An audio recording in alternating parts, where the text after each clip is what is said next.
वसुंधरा शक्ती news, आपले हक्काचे news channel. नमस्कार, मी सुप्रिया तोडकर, वसुंधरा शक्ती न्यूज चॅनल मध्ये आपले सहर्ष स्वागत। पाहूया आजच्या ठळक बातम्या। फ्लॅटचा बेकायदेशीर ताबा घेतल्याप्रकरणी तिघांवर शिवाजीनगर पोलीस ठाण्यात गुन्हा।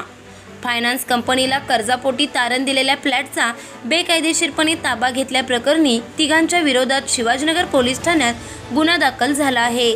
या प्रकरणी capri global housing finance company कोल्हापूरचे विधी अधिकारी विनीत अनिल साळुंके यांनी फिर्याद दिली आहे।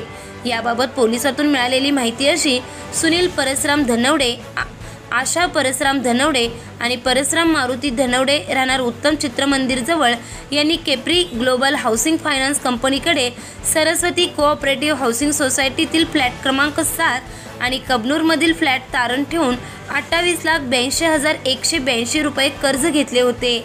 त्याची व्याजासह रक्कम 32,21,425 रुपये झाली आहे। ती रक्कम भरलेली नाही, तरीही बँकेच्या सुरक्षा रक्षकाचे न ऐकता न्यायालयाच्या आदेशाचा भंग करून तारण ठेवलेल्या फ्लॅटचे सील केलेले कुलूप तोडून बेकायदेशीरपणे ताबा घेतला। या प्रकरणी विधी अधिकारी विनीत साळुंके यांच्या फिर्यादीनुसार तिघांच्या विरोधात गुन्हा दाखल झाला आहे।